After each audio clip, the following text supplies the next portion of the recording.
Hi guys, good morning. Thanks for having me. Really excited about this. Keith is hard to top in terms of presentation style, so you gotta bear with me. I have some slides to show you.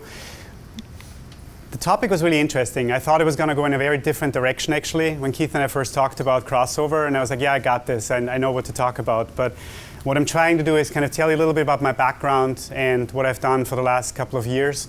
And my life has changed a lot, specifically professionally, and what crossover means to me in that regard. So that's kind of how I approach this. Might not work for everybody, but just some things that I've learned along the way.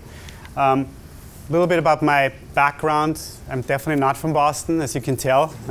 My kids are starting to have a Boston accent, which I'm a little scared about. And my wife is too. She's not from here, so yeah. We're trying to get rid of those rolling R's and the car, but not working so well. So I'm from Austria originally.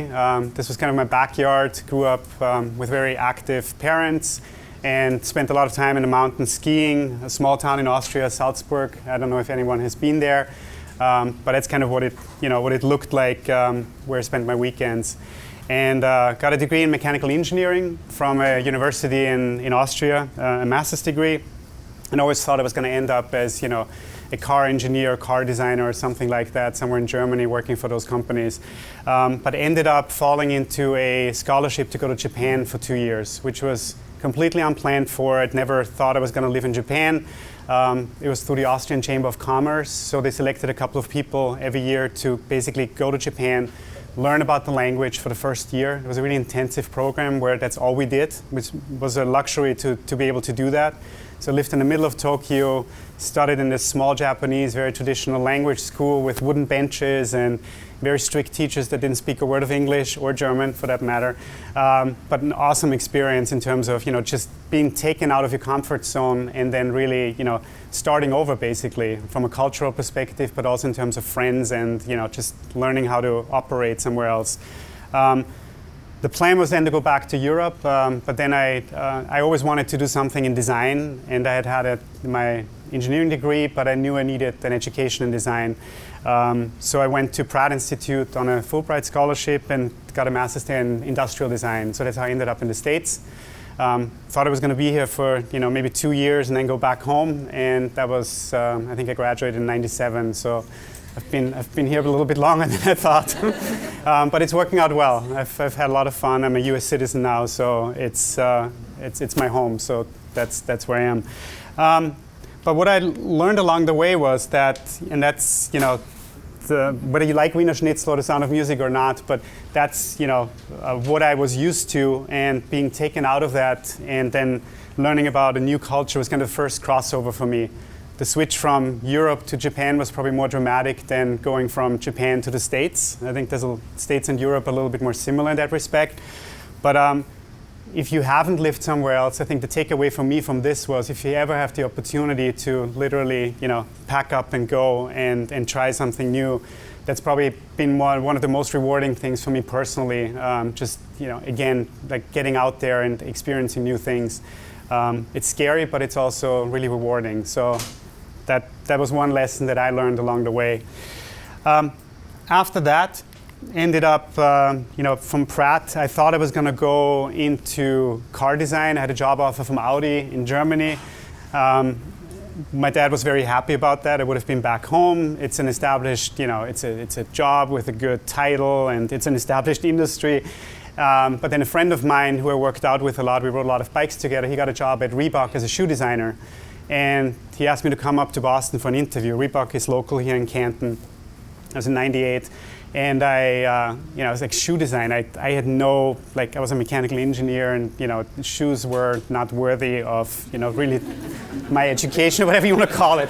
And that's how my dad thought too. He was freaked out. He was like, you're crazy, right? After everything that you've done to now end up at Reebok and design sneakers. And I was a peon when I started, right? Even though I had all these degrees, didn't matter.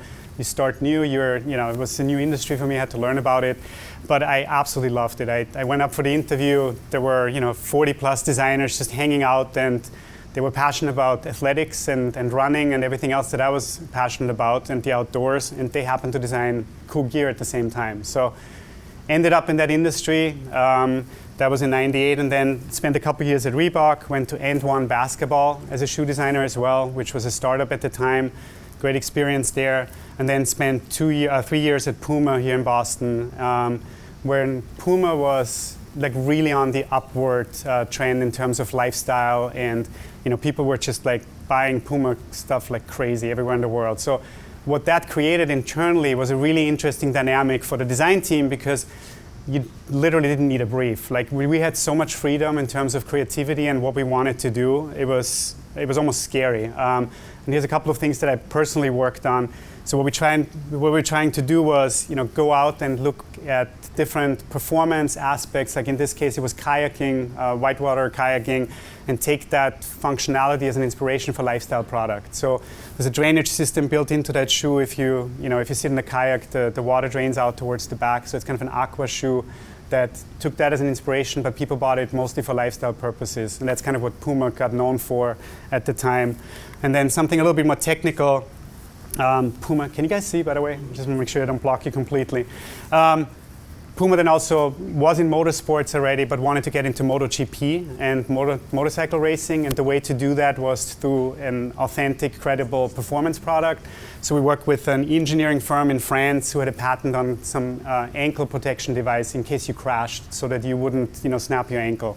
So we took that engineering idea and then translated it into this boot first, which was the launch product, which was used on, during MotoGP races at the time, and then from there it went into full-on line with, other boots and apparel and so on. At Puma, I was a designer. I literally sat and designed, which was awesome. I had a lot of fun doing that, and then went to Reebok in 2005, and ended up spending 7 years at Reebok as the global creative director, which was a very different role. I was a designer first. I became a politician. If any of you work in a big company and you're in design, probably not just in design, but it was just a very different experience. It was an awesome experience. So I basically had to take over what was not a design team. Reebok had probably 15 different design entities around the world. Nobody talked to each other. Even at headquarters here in Canton, the apparel designers didn't know the footwear designers. They were just separated by 2 buildings, but there was nobody basically trying to make it into one voice, right? Which was a complete disaster at the time in terms of what the product looked like. You would go to Asia and look at product there, and the product would look completely different from what you would experience as Reebok in Europe or in the States. So I went from basically having 2 direct reports to a team of 180, which was a little scary in the beginning, but it took probably a good year or 2 years to literally travel around the world, to get to know all these designers. They were completely fragmented, come up with some sort of reporting structure and a system to make all of this work together.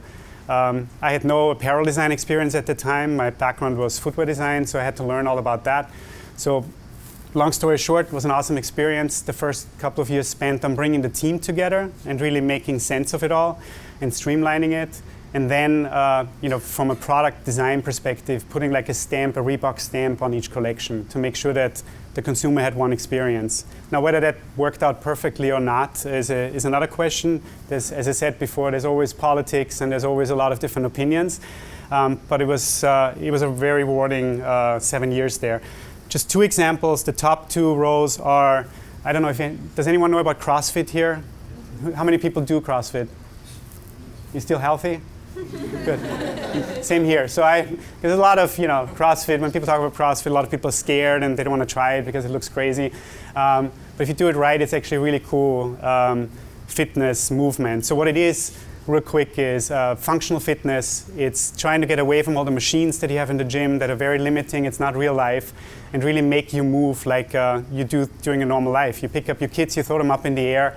That's when people usually break their backs or do something to them, because that's not what you do in the gym. So CrossFit is based on that, like really high intensity workouts. Some people obviously overdo it, but it makes you ready for your life, whether that's just you as a dad or as a mom, or as somebody that works in law enforcement, or as a soldier on the battlefield. So that's where the idea came from. It's growing rapidly in the States and overseas. So Reebok formed a 10-year partnership with CrossFit in 2010, and has the exclusive rights to use the name CrossFit on product.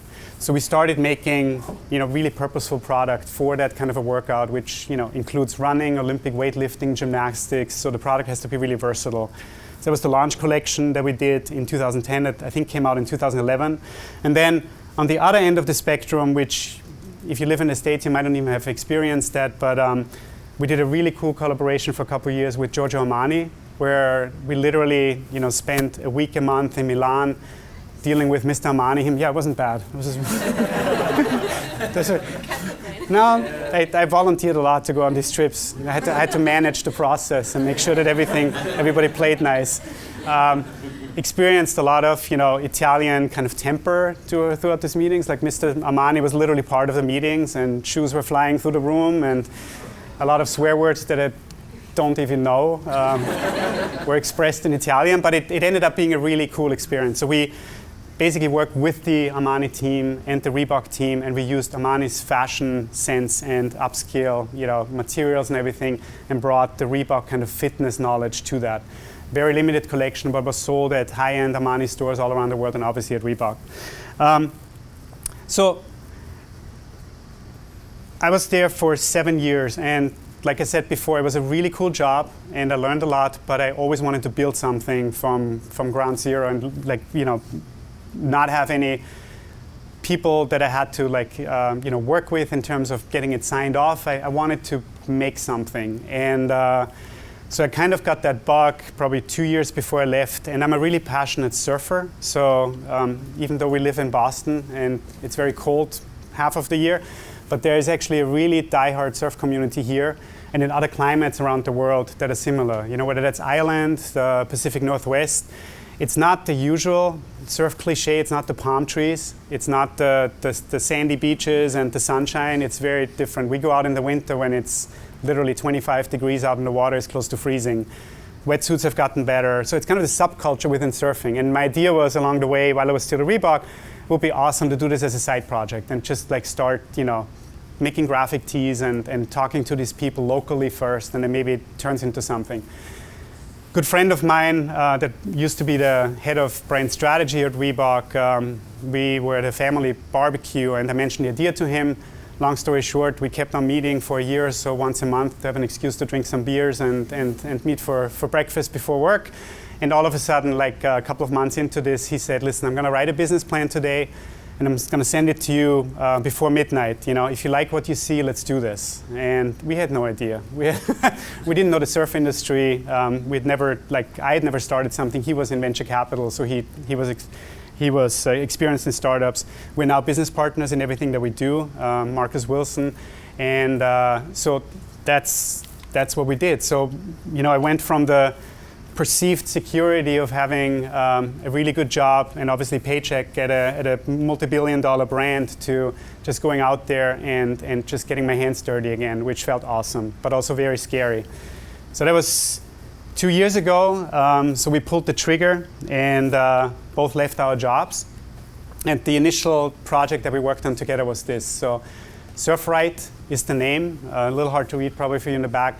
The right is a play of the left coast versus right coast. Left coast, Southern California, the palms. We have pines, so one of our t-shirts says pines, not palms. And we're playing up a little bit without offending the pampered crowd down there where they can, the surf in board shorts and rash guards all year round. We did make a little bit of fun and started exploring what this could look like as a brand. It's just a couple of photos. So I take all the photos. What I usually do is I surf, and then I have all my equipment in the car, and then I stick around with close to having frostbite because it's so freaking cold. But this is all South Shore. We do have photographers around the world that contribute now, but most of the content is something that we create. So this is in Hull, one of the surf spots. There's actually a guy up here on the wave somewhere, very small. It's not that big of a wave. This is myself getting ready, doing a snowstorm. And this was done before we actually started the company. I just started having GoPros on the board and just like collecting stuff, and we ended up using a lot of it. So this is in Scituate.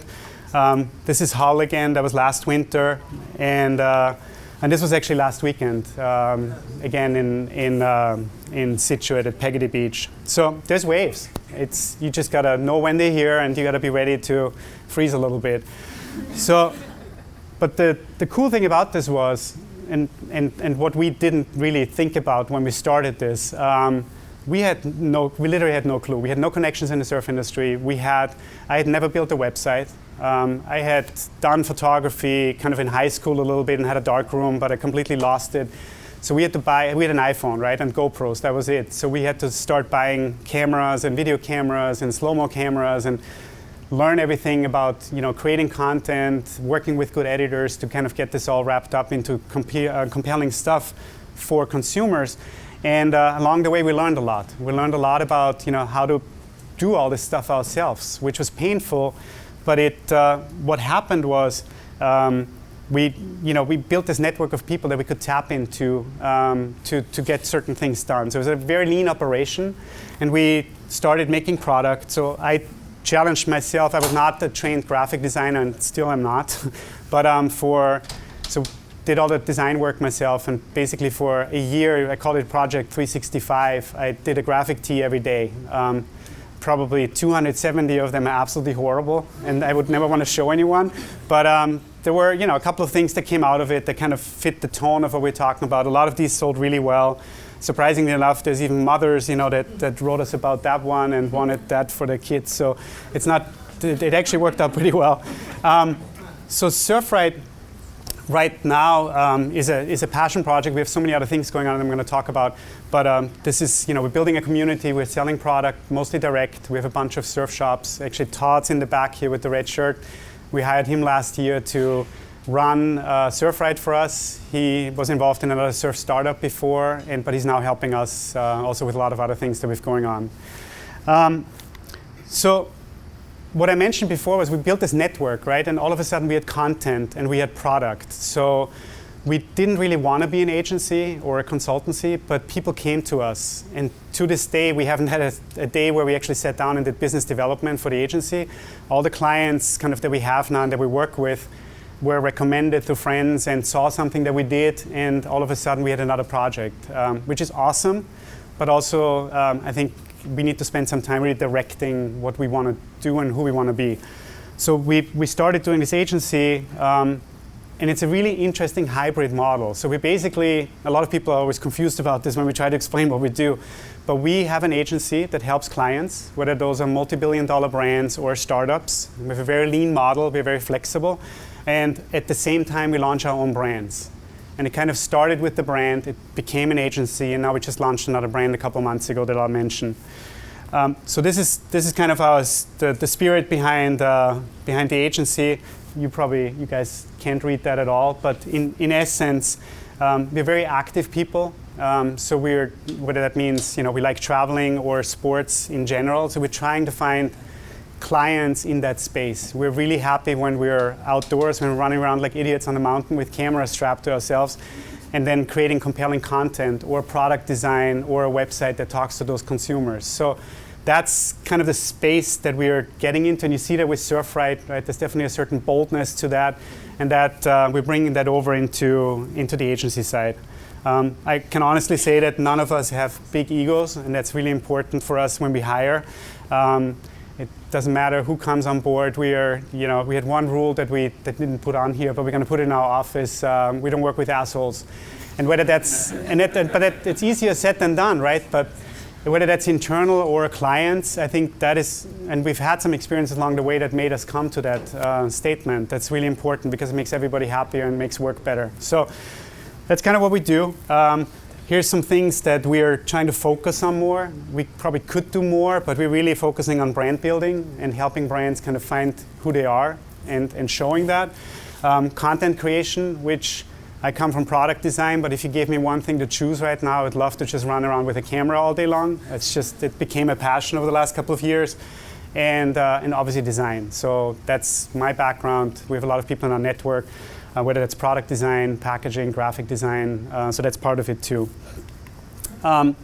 We had a little come to Jesus meeting a couple of months ago, and we sat down and said, what are kind of the rules that we want to live by, right? So rather than writing a manifesto, we're trying to figure out what makes us different, what makes us tick, and what should clients expect when they work with us, right? So not right for everybody, and we're really open about that. It's like we can't do everything, and we're not a good fit for all clients that potentially would approach us.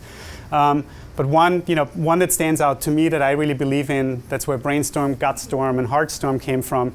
I do believe in data, and it's important to know what you're working against or towards, but at the same time, a lot of stuff happens when you listen to your heart and to your gut. So I'm a big believer in that. That's why that made it on the 13. And then another one, a lot of you might be too young to remember MacGyver, but I grew up on that. And it's just like a very resourceful person, right, that can make anything happen out of nothing, right? So, and that's how we work. We don't have a big team. We're very lean. We don't all move like ninjas, even though we would like to. But we're really trying to think that way, right? And also work with clients that appreciate that. So those are a couple of things that are important to us. Just some examples of brand building. So we did a complete branding do-over with one of the leading jiu-jitsu brands out of Dallas, Texas. So we've worked with them for a year now. It started with product design. It went into a very subtle kind of corporate identity change. And we continue to do content creation for them. So we did a video with the 9-time champion in Brazilian Jiu-Jitsu, the world champion. And then we have our own brands. Noble, I'm going to talk about. Cold Ass, that sweater down there is the surf brand. And then we recently started working with Vibram, who is actually a local company. And they make rubber for a lot of other brands and outsoles. For Merrell, for example, Chaco, Saucony. And also for Five Fingers, obviously, those running shoes with where the toes are separated. So we're doing a strategy project with them right now. On the content creation side, we do a lot of work for our own brands. So whether that's, this is the training brand I'm going to talk about in a sec. We did a Warrior Dash, which is kind of a mud run shoot in Nashville, Tennessee, a couple of weeks ago. So we went down there and literally ran the race it was Todd and I, ran the race with the athletes and filmed. So we had everything, slow-mo, Canon 5Ds, whatever we needed, GoPro strapped to ourselves to the obstacles. And it was a very quick project, but we did a little video for them. O2X, not a lot of people probably have heard about that, but it's a really cool, if you're into running and trail running, they're local, started by a couple of former Navy SEALs. And they do mountain races, obstacle races that don't trash the environment, right? So a lot of these other obstacle races, they leave a lot of destruction behind. The Spartan race, Tough Mudder, they come in with a big production, they have to build the obstacles. So there's a lot of construction involved, whereas the O2X guys are all about not touching nature. So what they do is, they had 4 events this fall, and you run basically up a mountain, and they find nature-made obstacles, not man-made obstacles, that you have to navigate. So whether those boulders, scramble fields, you climb over trees and stuff. So really fun experience. So we did a little teaser video for them. I'm just going to switch over to a video real quick, where we did the same thing that we did at the mud run. We basically went out there and did probably 70% of the race ourselves with cameras, and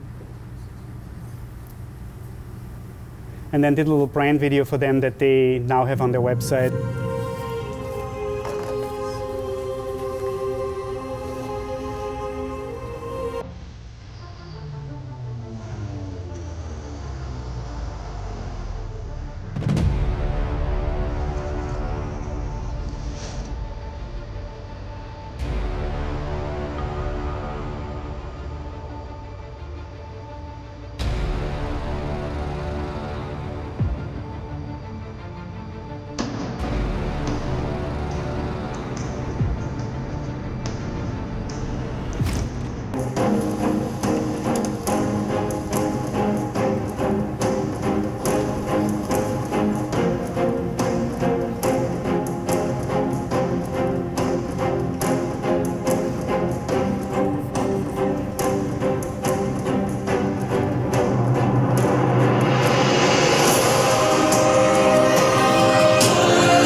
So what they were struggling with was people looked at their website and they thought it was a trail run. They had a lot of stock photography and people were just running on a, on a nice path, but it's not that. I did one myself at Loon 2 weekends ago, and it's literally, a 30% run, and the rest of the time you're just scrambling up to the top of the mountain somehow and trying to get over all the obstacles that they put in your path. So that kind of came through with this a little bit better, and then we did a lot of photography along the way and switched out all the photos on their website. So that's what we have a lot of fun doing. We obviously do product design. There's a couple of examples of our own brands. A lot of the product design that we did for ASICs, we worked on a Velcro project, and also gameness with the jiu-jitsu stuff is not out yet, so I can't share that. So when I was thinking about all this and what this meant in terms of crossover, right? So one thing which sounds slightly insane, and it is at times, we just have a lot going on, is we launched a brand which resulted in launching an agency, which now resulted in launching another brand that I'm going to talk about next. So there's a lot going on, and it obviously we need to figure out longer term once all of this grows. What does this mean? Who runs what, and how do we divide up our time? Everything is self-funded at this point, so we haven't had to deal yet with investors coming in and basically saying, "I want you 100% here." So that's something we're thinking about right now. So last part of the presentation is about this. If you do CrossFit, this is very familiar to you, and the pain that's associated with that. But Noble is basically a training brand that is inspired by CrossFit. So that this is not CrossFit branded. They obviously have a trademark, but it's a fitness brand of high quality product that withstands kind of the abuse that you take during a CrossFit workout. And it's also versatile enough to do all these different things, which is lifting, climbing up a rope, sprinting, running 10 miles, doing a workout, and then coming back and doing a handstand push-up. So it's really versatile, and that's kind of the inspiration behind it. So Marcus, my partner, and I started this together, and then we have a third guy that's owner of a very influential CrossFit box in Natick, and he's helping us from a marketing perspective and athlete management and all that, which is very important in the sport. So when we talked about and thought about what Noble means. I mean, the reason we named it Noble was it's something that I believe in personally from a design perspective and product perspective. No bullshit design, take all the gimmicks out of product, don't over-design, make it high quality, but there's not a lot of decoration on this. So that's a personal belief of mine, and it fits really well with the CrossFit consumer as well, right? The workouts are grueling. There's a lot of sense of community actually in CrossFit boxes. People help each other. So we kind of distilled that down into what we think are the most important phrases or words for the brand. And the tagline at the end, "Just the horns," resonates actually really well with the CrossFit community. So I'll show you a little teaser that we did a couple of months ago before we had any product. We just did a soft launch 2 months ago, and we're selling product on the website now. We sold out very quickly of a lot of the things.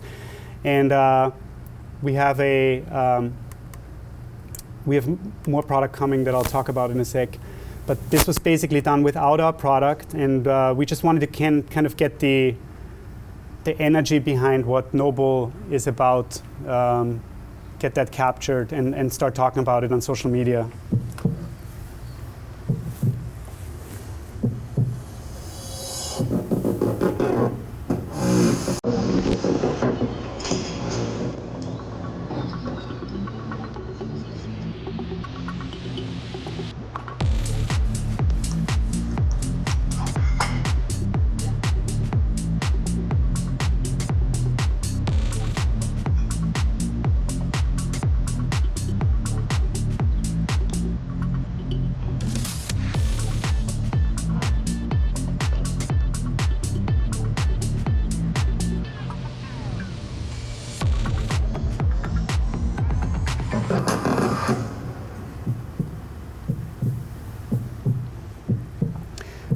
So it was challenging shooting them because we had to kind of crop it in a way where the Reebok shoes that they were wearing weren't visible and things like that. And the Lululemon shorts and stuff. But it actually worked. So that's we did that probably half a year ago by now. But it helped us kind of set the pace a little bit for what it's supposed to do or be. And then we do a lot of social media things that are very quick. This is not high quality in terms of the production. but it kind of captures the tone of what CrossFit is about.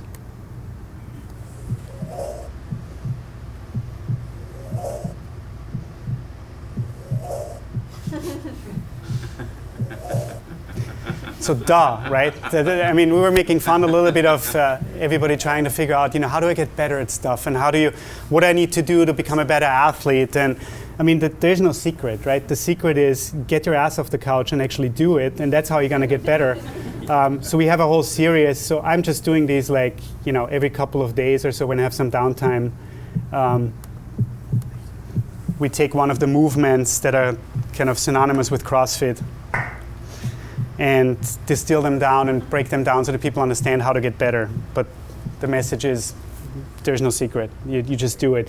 And then we have a little bit of fun with, kind of the noble. I think this is something we're going to expand on as well in the future. So this is something I just did in my garage. So covering up bullshit along the way. And that's, you'll see that coming through in product design and everything else. So there's a lot more we can do here, obviously from a content perspective. So I have a couple more slides. You got to hang in there. I hope it's not taking too long. So that was that. And then, what is Noble? So we're making product, aside from content, obviously, but the idea is to sell product and lots of it. And there's a lot of brands in this space that have apparel at kind of a lower level. There's not a lot of brands outside the big brands like Reebok that make footwear for CrossFit. So that's one thing that differentiates us right from the beginning. We have a couple of shoes that we're working on. Actually should get some prototypes next week. And then start to wear test them and with our athletes. These were all athletes in our videos, by the way, that we sponsor, and then launch the product. So this is probably capturing it the best. If you think gimmicks in your shoes make you a better athlete, Noble is not for you. We don't talk about rocket science and things that are, the technology that makes you better. It's really about you, but the product works. From a content perspective, you saw the video, so we're exploring, a lot of stuff on the photography side as well. And then from a design ethos, I think I covered most of that, but it's really about also a very transparent production process, right? So we make our stuff in China. We're gonna have some stuff made in the US, but that's where everybody makes the product. And a lot of people try to hide that. A lot of people don't want to talk about it or they're not proud of it. We have an awesome relationship with a factory partner there where we do everything from footwear, bags, apparel. We went over there, we looked at all the factories, we met with the owners, so they have really high standards. And we talk about that. We talk about it on the website. We have this hashtag that we're just starting, how it's made. And on a couple of products, we show the design process, we show where we make it. We want to build that out to full-on documentaries about, this is what we did in China when we made the prototypes. This is how they came off the container, and tell people about it and be honest about it. And some people might not like that, but that's, in the spirit of no bull and being transparent, that's what it is. That's one of our products. We call it a duffel bag. It's not a duffel bag and it's not a backpack. We combine kind of the best of both worlds. It's ergonomically correct. You can wear it like a backpack. Duffel bags are horrible to carry, and it's not good for your back. But you can access it like a duffel bag. So you can open it up and get into it very easily versus trying to find stuff like in your backpack. And then it's modular on the inside. You can attach your own accessories that you already might have, or we offer then inserts for the bag so you can do whatever you want with it. That sold out immediately, so we're ordering those. Again, some of our athletes, this is my business partner Marcus, who looks a little bit too serious in this. Sometimes we run out of models and we have to actually use ourselves. So he also participates in CrossFit, and then we make obviously apparel, accessories, and things like that. But the key differentiator are the shoes and the bags. And then we have a full-on technical apparel range coming out soon that we prototyped. So that's gear for outside in the rain, to and from the gym, and things like that. And that's something that we stand behind as a team. You guys read that? We really don't have anything against bulls. So this is the last two slides, and then you guys can go. Just another day in the office. We actually started by Todd in the back there, and we just started going on to these cool trips and assignments for clients where he started making fun of it and said, "Oh, I'd much rather sit in my cube, right? And I don't want to be out here and do this amazing stuff and run around a beautiful mountain with a camera." So we put this together for a different project, but it actually really, that slide actually made my last kind of statement that's coming after this, made me think about that, right? So what's, from a crossover perspective, what do I really like about what we do, and what's the most important takeaway for me? And it really came down to the ongoing pursuit of increasing life's awesomeness and blurring the lines between play and work by actively seeking out projects that are driven by one's passions and a high fun factor.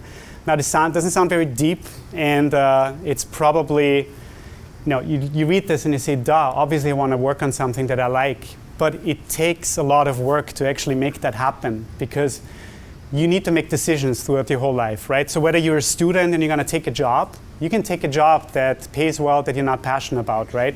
You can be in a company and have a job that developed into something that you don't like anymore for some reason. And it might be the coolest company ever, but if it's something that you're not truly passionate about, it shouldn't feel like a job. And again, very cliche, but I can honestly say that the road that we're on right now and the way we are, launching brands that we actually are super passionate about, we are consumers. And we have the ability to do that, and at the same time work with clients and select our clients where we can do things that are in that space is the ultimate reward. And it takes a lot of work to be able to do that, because it's very tempting to do things that are not like that, right? So that's kind of maybe some of the other takeaways were speaking more to you, but for me that was kind of the most important one when I looked back at everything that we just talked about. And that's it. Thank you.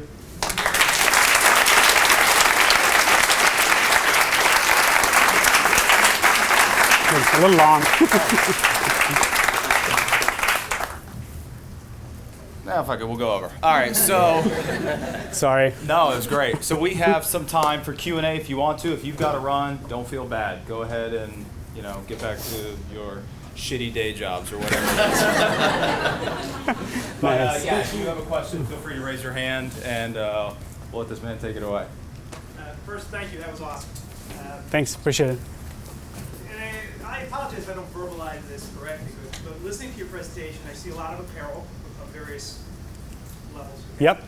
And I see a lot of the effort and the passion in creating demand. Mm-hmm. But in marketing today, you've got that whole different world than yesteryear of a place and convenience. Where do I access this massive demand that you put your heart into? And I'm wondering, with what you've targeted, are you looking at the, let's say, to monetize this at an optimal level? Yep. Do you take it to EMS Sports, or do you say, no, we're going to do this online ourselves, even direct retail? Because I can see the heart, the spirit, the effort, and at the same time, I can say to myself, well, this isn't going to be Big Box. This is not Walmart. I have to definitely not Walmart. Yeah. Right. So nothing is Walmart. But where do you embrace the distribution chain with that type of place, position, price?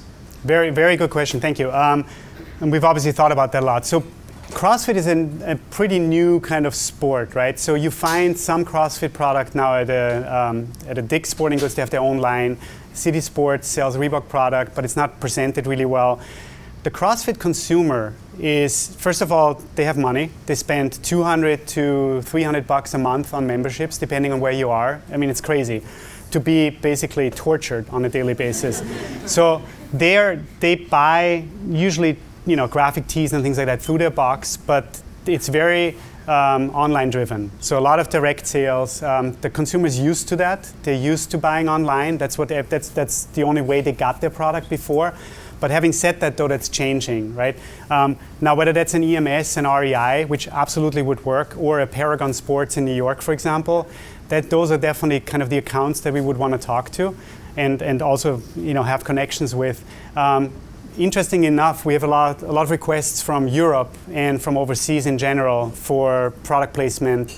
For example, London is Selfridges, like high-end kind of lifestyle accounts that also sell up-and-coming sports brands are interested in talking to us. So the short answer is it's a very limited distribution network now if you want to go brick and mortar. Another option long term would obviously be the Lululemon model, right? So you make people experience what you're all about and you sell product there, but that's a huge investment, obviously. So what we are doing though is CrossFit is very event driven. So a lot of people buy at events. The CrossFit Games are a yearly event now that people like work up towards. It's a global event that takes place in Southern California, and there's like 100 brands there putting up booths and tents and selling stuff, and that's where people buy a lot of their gear at all these events leading up to that, and a lot of it is athlete and what the athletes wear, right? So that's another strategy from a marketing and distribution perspective.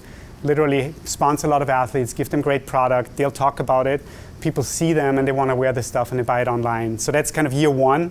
But long term, obviously, we would want to be at retail as well. Yeah, thanks. First, thank you so much for sharing your time with us. Thanks. How do you manage your time? What part, it feels like your day has more than 24 hours. Yeah, so what portion is it going out, doing stuff, creating, working on your businesses, politics, and how does personal life and family fit into this? Yeah, that's a good question. My wife asks me that a lot too. So I think it's definitely getting to a point now where, and also depending on how Noble goes over the next couple of months. So when we're planning on having a real launch in January, everything is up. The website is up. We're selling product, but we haven't really marketed. So once we have the shoes and everything, we're going to go big with that in January. That's when we have more inventory. Now then, everything might change, right? So there's a couple of options that we talked about. One would be to bring people in that run either the brands or the agency and help us with that, so that we personally don't have to be involved in everything. Right now we are. We're also exploring options for investment in Noble right now to scale at a better rate. And with that, investors obviously want you full time on what they invest in. So that would also be a conversation topic. So the answer is, yeah, I'm working my ass off right now. I'm literally, we put the kids to bed. I spend a lot of time with them. We have 3 boys. And then I stay up after that and work on everything that we have to get done. And everybody else on the team does the same, right? So Todd's been with us for over a year now. And he has some time off during the weekends, but that's what's so good about him too. It's not like we don't work from Monday to Friday. We get shit done, and it's sometimes very challenging. But it's also really rewarding. I've learned more in the last 2 years than I've ever learned before in terms of touching different things and actually doing work myself versus delegating. And so I don't know where it's going to go, but right now somehow we're making it work, and it's fun. What's the biggest sort of transition hurdle you've had to jump over, going from a large company like Reebok that has all these support networks and connections to doing it yourself?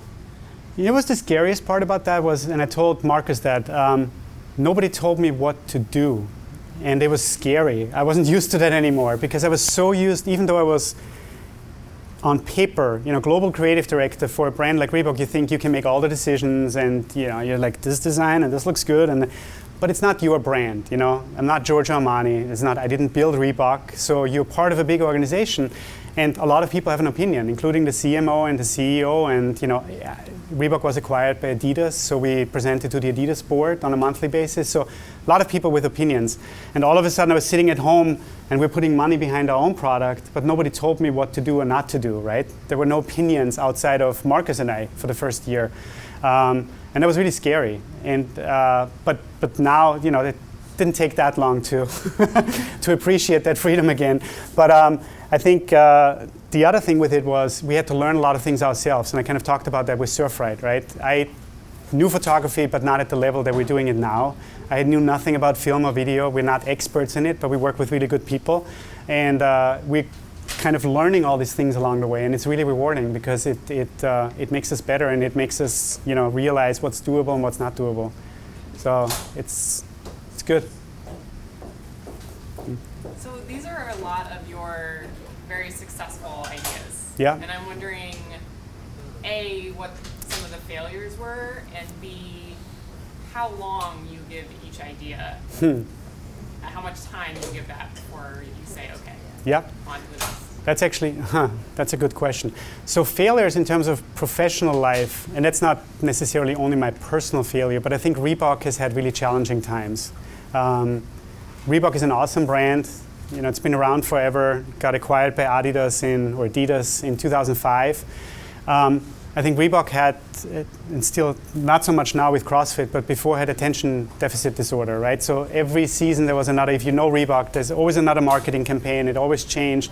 Consumers did not know what Reebok was about. It was about 50 Cent in the early 2000s and RBK and ice cream with Pharrell, and then it was Giorgio Armani. Now it's been CrossFit for a long time, so that helps. But that was definitely one thing that I was personally frustrated about, like trying to design into that where the brand message constantly changed, and we were just trying to figure out how to do it, and sometimes it didn't work out, right? So in terms of personal, Surfright didn't grow at the pace that we wanted it to grow, but we knew that going into it, that it was a challenge because it's a very niche market in an industry that is not struggling right now, but it's, you know, the surf industry in general is a very tough business, and Todd and I always joke about that. He came from that industry. You call up a surf shop owner and you want to sell them product and they're interested and they're gone. They literally take off for a month because it's the season to go to Tahiti or whatever, and then they pay you, but then they don't ship the product and then they forget it in the shop. We had one incident at Martha's Vineyard where the box was there for 3 months and the guy just sent him an email and said, I just found the box. We got it like 3 months ago. Like, they're completely disorganized and we are very organized, so that was definitely a frustration. So we are letting that grow organically. We're not putting a lot of money into it right now. We have other things to focus on. At some point I think we're going to revisit that. But the opposite of that is CrossFit, where every athlete or every box owner, every retailer is, you know, they're buttoned up, they're driven, they want to make shit happen, and that's been really rewarding on the other side of the spectrum. We have time for two more, so pick them one. I say shit a lot. I just noticed that. Sorry.